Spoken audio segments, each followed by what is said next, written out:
हमारा जीवन दो धाराओं से जुड़ा हुआ है।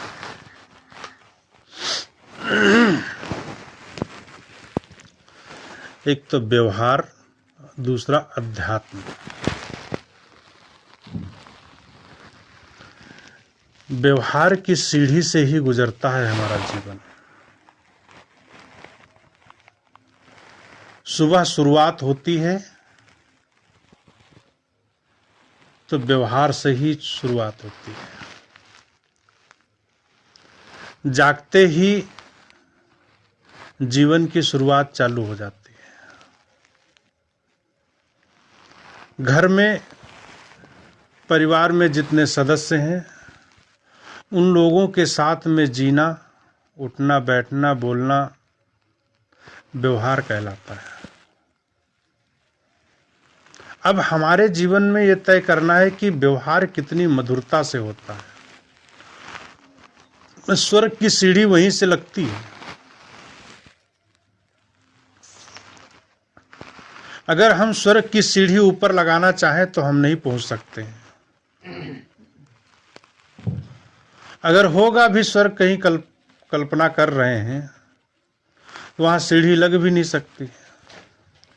लेकिन संत गुरुजनों ने जो बताया है, जो हमारे व्यवहार की सीढ़ी जो है वो अगर सही हो गई तो स्वर्ग की स्थिति आपके परिवार में, आपके घर में हो सकती है। लेकिन कब? जब हम अपने घर को मंदिर समझ लें और जो घर के सदस्य हैं उनको हम देवी देवता मान लें। भोजन बनाने बैठी हैं माताएं, हमारी बहनें, वो समझे कि हम ये भोग, जो भोजन बनाने जा रही हैं, ये भोग हम भगवान को लगाएंगे। मंदिर में ले जा करके जिस तरीके से भोग लगाते हैं भगवान का, उसी तरीके से हम, हमारे घर में देवी देवता हैं, उनके लिए हम भोजन बना रहे हैं। तो भोजन बनाने के समय में उनका मन भोजन में लगेगा। उनका मन भोजन में लगेगा तो रोटी जलेगी नहीं। मन अगर जो भोजन में लगेगा तो रोटी जलेगी नहीं। मन अगर जो चावल में लगेगा तो भात गीला नहीं होगा। अगर मन कहीं दूसरी जगह लगा होगा, भले ही हम रोटी सेक रहे हैं लेकिन मन वहां रोटी में नहीं है, तो रोटी जल जाएगी, देखते देखते जल जाती है। रोटी की तरफ हम देख रहे हैं लेकिन रोटी जल रही है, मन नहीं है। इसलिए अगर तन्मयता के साथ में अगर जो हम भोजन बनाते हैं तो भोजन में प्रेम घुलता है, मिठास आती है। कभी कभी हम ही लोग बनाते हैं, आप लोग बनाते हैं, कोई चीज बहुत अच्छी बन जाती है। कभी कहते, कुछ लोगों के जीवन में याद आता है कि मेरी माँ ने सब्जी कभी बनाई थी, बहुत अच्छी लगी थी, वो भोजन बनाया था, बहुत अच्छा लगा था। लेकिन वो भोजन आज 2500 साल गुजर गए लेकिन वो भोजन न मिला, वो स्वाद नहीं मिला। क्यों? क्योंकि उस भोजन को बनाने में तन्मयता लगी हुई, तन भी लगा था और मन भी लगा था। जिस काम को करने में तन और मन दोनों एक साथ लगते हैं तो सफलता हमें जरूर मिलती है। किसी भी चीज में, भोजन एक जीवन निर्वाह की चीजें हैं, उसी से शरीर चलता है, मन, तन, हर चीज सुंदर होता है। इसलिए हमारी जो शुरुआत है भोजन से होती है। तो वो हमारा पवित्र होना चाहिए। जहाँ पर भोजन करते हैं, जहाँ पर भोजन बनाते हैं, उसमें कितनी पवित्रता होनी चाहिए, क्योंकि हम भगवान का भोग लगाने जा रहे हैं। तो भगवान का जब भोग लगाने जाते हैं, कभी कुंवारी खिलाते हैं, कभी देवी देवताओं को भोजन चढ़ाने जाते हैं, किसी परमात्मा को देने जाते हैं, तो कितना सुंदर, कितना सटीक से और कितना पवित्रता से हम बनाते हैं। उसी पवित्रता को देखते हुए अगर माँ बहन हमारी भोजन बनाती हैं तो वो भोजन स्वच्छ, सुंदर और सुपाच्य बनता है और अच्छा बनता है। उससे जो हमारा शरीर निर्मित होता है, उसके अंदर जो मन बनता है, तो मन हमारा सुंदर रहता है। कि संत लोग कहते हैं जैसा खाए अन्न वैसा बने मन। जैसा हम अन्न खाएंगे उसी तरीके से हमारा मन की अंदर सुंदरता बनेगी। अगर जो हम गलत तरीके से खा लिए हैं, जो खाने योग्य नहीं है, जो खाने योग्य नहीं है, हमारे शरीर में पच नहीं सकता है, उस चीज को अगर जो हमने खा लिया है तो उससे हमारा पेट खराब हो जाएगा, दूसरे हमारा मन खराब हो जाएगा। पीने योग्य चीज नहीं है, अगर जो हम वो चीज पी लिए हैं तो हमारी वाणी खराब हो सकती है, उससे वाणियाँ लड़खड़ा जाएगी। किसी के सामने हम बोलेंगे कुछ, निकलेगा कुछ, उससे व्यवहार बिगड़ जाएगा। और जब व्यवहार बिगड़ जाएगा, तो व्यवहार बिगड़ता है तो संस्कार खराब हो जाते हैं। धीरे धीरे संस्कार बच्चे के अंदर माँ और पिता के माध्यम से उसमें पड़ता है। कहते हैं कि बच्चा गर्भ से लेकर के आखिरी तक उसके संस्कार अगर जो मजबूत कर दिए जाएं, तो संस्कार कैसे कौन मजबूत करेगा? माता और पिता। माता पिता के संस्कारों से उसके अंदर संस्कार पड़ते हैं, और वो संस्कार अगर मजबूत हो जाते हैं तो बच्चा सही तरीके से चलता है और उसका जीवन सुखमय होता है। इसलिए हमारा जो व्यवहार है वो सुंदर होना चाहिए, मतलब बहुत अच्छा होना चाहिए, जिससे हमारे जीवन में स्वर्ग स्थापित हो सके, जिससे हमारा घर भगवान का मंदिर स्थापित हो सके। यहीं से हमारी स्वर्ग की सीढ़ी बनता है, स्वर्ग की सीढ़ी यहीं से चालू होती है। हमारा व्यवहार बिगड़ना नहीं चाहिए। फिर व्यवहार एक सीढ़ी हो गई, एक साइड हो गया, दूसरा हो गया अध्यात्म। जितना हमारा व्यवहार सुधर गया, जितना हमारा व्यवहार सुंदर होगा, उतना हमारा परमार्थ सही होता चला जाएगा। अध्यात्म की तरफ हमारा जीवन, अध्यात्म की तरफ हमारा पैर, अध्यात्म की तरफ हमारा कदम बढ़ते चले जाएंगे। लेकिन व्यवहार सही नहीं है तो अध्यात्म की तरफ हमारा मन भी नहीं लगेगा। व्यवहार सही नहीं है तो अध्यात्म की तरफ मन नहीं लगेगा। व्यवहार और अध्यात्म जिस तरीके से आंख और पैर का संबंध है, उसी तरीके से व्यवहार और अध्यात्म का संबंध है। आंख अगर जो अंधा व्यक्ति है और उसके पैर हैं तो वह चल नहीं सकता है। क्यों? क्योंकि उसे दिखाई नहीं देता कहाँ किस तरफ से चलेगा। उसी तरीके से अगर जो लंगड़ा है उसके आंख है लेकिन वो जा नहीं सकता, देख तो सकता है लेकिन वो जा नहीं सकता, क्योंकि उसे दिखता है लेकिन चल नहीं सकता। आंख और पैर का जिस तरीके से संबंध है, जिस तरीके से एक रुपया होता है, सिक्का होता है, उसके इधर हेड और टेल होता है, अगर सिक्के को फाड़ दिया जाए तो सिक्के का मूल्य खत्म हो जाता है। इसी तरीके से जीवन में हमारे व्यवहार और अध्यात्म, अगर व्यवहार को खत्म किया जाए, अलग कर दिया जाए, अध्यात्म को अलग कर दिया तो जीवन का मूल्य खत्म हो जाता है। इसलिए व्यवहार और अध्यात्म दोनों साथ साथ चलना चाहिए। करते क्या है, हम व्यवहार पे ध्यान देते हैं लेकिन अध्यात्म को छूते तक नहीं है। और जिस व्यक्ति के अंदर में अध्यात्म अगर जो नहीं छुआ है,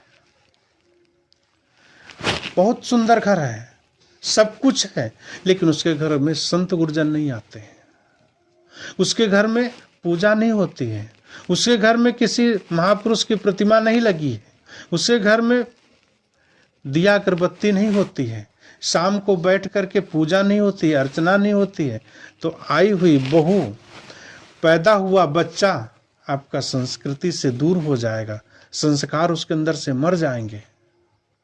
हम अगर जो भगवान बुद्ध को मानते हैं, हम अगर कबीर साहब को मानते हैं, हम अगर किसी व्यक्ति किसी संत गुरुजन को मानते हैं, अगर जो हमारे घर में उनकी पूजा ना हो, हमारे घर में उनकी स्तुति ना हो, हमारे घर में उनकी वंदना ना हो, तो हमारी आई हुई बहुएं, हमारे पैदा हुए छोटे छोटे बच्चे क्या सीखेंगे? उनके अंदर में क्या संस्कार पड़ेगा?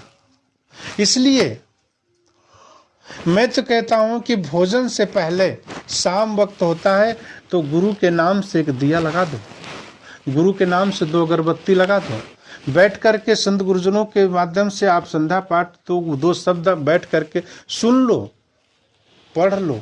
इससे क्या होगा कि एक संस्कृति जो आपकी जो है, जो आपके अंदर संस्कार है, वो बच्चों के अंदर घुसेगा। वो बच्चे वही करेंगे। अगर जो सासू दिया लगाती है, शाम के समय में दिया लगाती सासू, तो बहू आकर के वही संस्कार उसके अंदर प्रवेश होंगे, वो भी आकर के दिया लगाएंगे। अगर जो सासू नहीं लगाती तो बहू नहीं करने वाली है, बाप अगर नहीं करता है तो बेटा नहीं करने वाला है। इसलिए अगर जो हमें बच्चों के अंदर संस्कार डालना है तो हमें खुद करना पड़ेगा। हमें दूसरों को अगर जो समझाना है तो हमें खुद करना पड़ता है। इसीलिए सदगुरु कबीर साहब का जीवन है कथनी करनी की एकता। कथनी करनी, हमारा जीवन जो है कथनी करनी की एकता मांगता है। हम जैसा कहते हैं वैसा अगर करते चले जाएं तो हमारा जीवन तो सुखी होगा ही, लेकिन दूसरे लोग भी हमारे जीवन से प्रेरणा पा सकते हैं। इसलिए संत गुरुजन भले ही आपके गांव में रहें और वो कुछ ना बोलें, कुछ ना कहें, कुछ ना करें, फिर भी उनके त्याग और वैराग्य की खुशबू चारों तरफ फैलती है। अगर वो गलत करते हैं तो गलत की खुशबू फैलती है, अच्छा करते तो अच्छे की खुशबू फैलती है। लेकिन अगर संत रहते हैं जिस आश्रम पे, जिस उसके चारों तरफ उसके त्याग और उनके वैराग्य की खुशबू फैलती है। इसलिए संत गुरुजनों को अपने घर पे कम से कम साल में एक आध बार बैठ करके सत्संग, उनके ज्ञान की खुशबू अपने जीवन में उभारना चाहिए। उससे जीवन हमारा सुखमुख की तरफ अग्रसर होता है। इसलिए कभी कभी बैठ करके आपस में चर्चा कर लेनी चाहिए। 4 लोग, 5 लोग, 10 लोग बैठे हैं, उसमें कुछ ना आता हो, कुछ ना हमें ज्ञान हो, तो एक पुस्तक हो और वो पुस्तक का पाठ पढ़ करते हैं। अगर पढ़ते भी नहीं आता है, सब हम लोग किसी को पढ़ते नहीं आता, आजकल का मोबाइल का ज़माना, बैठ करके किसी का प्रवचन रख दे, किसी महापुरुष का बीच में रख दे और सब लोग अगरबत्ती जला करके बैठ करके आप उससे ठीक से आंख बंद करके ध्यान से सुनिए, समझिए कि गुरुजी ही बोल रहे हैं। देखिए कि कोई संत ही बोल रहे हैं। अभी देखिए निरंकारियों में क्या होता है, जो बनता है आश्रम, उसमें कुछ नहीं होता है। उसके अंदर सिर्फ सीडी कैसेट प्रवचन ही सुनाए जाते हैं। उनको महात्मा लोग आकर के बोलते नहीं है, लेकिन इतना जनता जुड़ती है सिर्फ उसको सुनने के लिए। हर रविवार को बैठ करके उनके वहाँ मीटिंग होती है और सत्संग के और धर्म के बारे में चर्चा होती है और जीवन के बारे में विचार किया जाता है। इसी तरीके से अपने घर में एक माहौल बनाना चाहिए कि कम से कम एक दिन निश्चित कर लेना चाहिए। अगर 4 से 10 लोग हैं, अपने घर के लोग, अपने पड़ोसी लोग, बैठ करके उसमें एक वार्ता हो जानी चाहिए। इससे क्या होता है, कुछ नहीं, सब कुछ जानते हैं, एक बैटरी चार्ज हो जाती है कि हमने किसी का सुना, हमारे जीवन में ये उतरना चाहिए। इसलिए हमारा व्यवहार बहुत अति आवश्यक है सुधरने के लिए। स्थिति हमारे जीवन में जितनी बढ़ती जाएगी उतना ही हमारा जीवन अग्रसर होता चला जाएगा। इसी तरीके से जितना व्यवहार मस्ट है उससे ज़्यादा कहीं अध्यात्म मस्ट है, उससे ज़्यादा अध्यात्म की ज़रूरत है। लेकिन व्यवहार हमारा 80% सही अगर हो जाता है तो 20% अध्यात्म आने के लिए देर नहीं लगती है। अध्यात्म, हमारा जो जीवन अध्यात्म से जुड़ना चाहिए। पूजा पाठ, समाधि, सत्संग, साहित्य, सद्ग्रंथ, इससे जुड़ करके हमारा जो जीवन का जो आंतरिक विकास होता है, मन के अंदर जो कलुषताएं रहती हैं, मन के अंदर जो छोटी छोटी गांठें रहती हैं, वो खत्म होती हैं। अध्यात्म से जुड़ने के लिए। मन जो बिगड़ा हुआ है उसको अगर हम ध्यान में बैठ करके अगर मन को देख लेते हैं कि हमारा मन सुबह से लेकर के शाम तक कितना बिगड़ा हुआ है, हमने किसको गाली दिए हैं, हमने किसको क्या, कोई गलत तो नहीं हुआ है, किसी के साथ में हमने कोई बुरा काम नहीं कर दिए, किसी के साथ हमने गलत नहीं करते, इसका अगर जो सुबह सुबह उठ करके निरीक्षण कर लेते हैं कि हमसे कोई कल गलती तो नहीं हो गई थी, वो गलती आज ना हो, इसका निरीक्षण अगर सुबह सुबह हम कर लेते हैं तो सुबह से लेकर के शाम तक जो हमारा जीवन गुजरता है वो सुंदर रहता है, उसमें कोई गलती नहीं होती है। और जब गलती नहीं होती है तो हमारा जीवन बहुत अच्छे तरीके से चलता है। इसलिए हमारे जो जीवन की जो पटरियाँ हैं, व्यवहार की और अध्यात्म की, ये दोनों पटरियाँ हमारी बिल्कुल सही समय में चलनी चाहिए, समांतर चलना चाहिए। अगर ऐसे चलता है तो हमारा जीवन बिल्कुल बराबर सही चलता रहेगा और जीवन की सारी समस्याओं का हल वहीं पर आपको मिलता रहेगा। बाहर अगर जो हम खोजने जा रहे हैं तो वहाँ आपके जीवन की समस्याओं का हल वहाँ नहीं मिलेगा। मंदिरों में खोजेंगे, भगवान के पास गिड़गिड़ाएंगे, उनके पास जा कर के हम भीख मांगेंगे तो आपको देने वाले नहीं हैं। आपके जीवन में जो समस्या आई है उन्हीं समस्याओं से समाधान निकलेगा, उन्हीं समस्याओं के भीतर समाधान भरा हुआ समाया हुआ है। वहीं पर देखो आपके आसपास में समस्याओं का समाधान मिलेगा, आपको कहीं जाने की जरूरत नहीं पड़ेगी। लेकिन हम क्या करते हैं, थोड़ा सा अगर दुख हुआ, थोड़ा सा अगर जो संताप हुआ, थोड़ा सा अगर मन में विचलन हुई तो हम तुरंत पहुंच जाते हैं, मंदिर जाने के लिए तैयार हो जाते हैं, मस्जिद जाने के लिए तैयार हो जाते हैं, गिरजाघर जाने के लिए तैयार हो जाते हैं। किसी ने मुल्ला के पास बता दिया तो मुल्ला के पास पहुंच जाते हैं, किसी ने अगर मौलवी के पास बता दिया मौलवी के पास पहुंच जाते हैं, किसी ने किसी ओझा बैगा मंत्र किसी के पास अगर किसी ने अगर बता दिया तो हम वहां पर पहुंच जाते हैं अपनी समस्याओं को लेकर के। समस्या का हल वहां नहीं है। समस्या अगर जो आपके अंदर बीमारी आई है तो बीमारी खत्म होगी दवा से। बीमारी आपके अंदर अगर आई है तो वो खत्म होगी दवा से, न कि झाड़ और फूंक से होगी। ना ही आपके अंदर ये सब जो भूत प्रेत का जो आपके अंदर जो शंका बनी हुई है, वो भूत प्रेत चुड़ैल मरही मसान ये सब सारी चीजें ये वहाँ नहीं खत्म होंगी। ये ज्ञान जब होगा, जब इसके बारे में आप समझ जाएंगे, जब तो इसके बारे में आप सोचेंगे, समझेंगे, पढ़ेंगे, ज्ञान के माध्यम से तर्क करेंगे तो आपको पता चल जाएगा कि ये भूत प्रेत चुड़ैल ये कुछ नहीं है। इस मानव इस संसार में हमारे पास में सिर्फ केवल जड़ और चेतन जिसे हम देख सकते हैं, जिसके माध्यम से देखते हैं, इसके अलावा कुछ है नहीं। तीसरी चीज नहीं दिखती है। अगर तीसरी चीज किस पे आती है, सिर्फ तुम्हारे पे। वो कहाँ से आती है? भ्रम। तुमको किसी चीज से सही से दिखा नहीं, अगर रस्सी टंगी है आपको दिखा नहीं तो ऐसा आभास होता है कि सर्प है।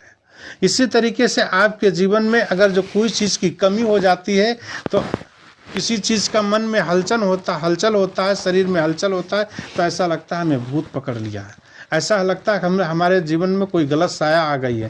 तो ये भ्रम भूत सकल जग खाया, ये भ्रम का भूत पूरे संसार को खा गया है। इस तरीके से ये सारी चीज़ें बात व्यवहार में ना ला करके अपने जीवन के तरफ मुड़ना चाहिए और ओझा बैगा और चुड़ैल भूत उन लोगों के साथ न झड़ा करके अपने जीवन को ठीक तरीके से समझो। उन संतों की तरफ जा करके संतों के साहित्य सत्ग्रंथ सत्संग सुन करके वहाँ पर उनसे जो हमें ज्ञान प्राप्त होता है उन ज्ञान को लेकर के अपने जीवन को अग्रसर करें। उससे जो हमें जीवन की सच्चाई पता चलेगी वह एक मूल है।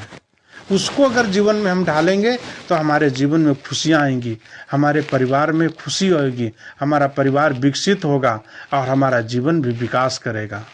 इसलिए अपने जीवन को विकास करना है जीवन को, तो हमें इन बातों को ध्यान करके और इन पे चलने का प्रयास करेंगे। जितना चलेंगे उतना सुख मिलेगा।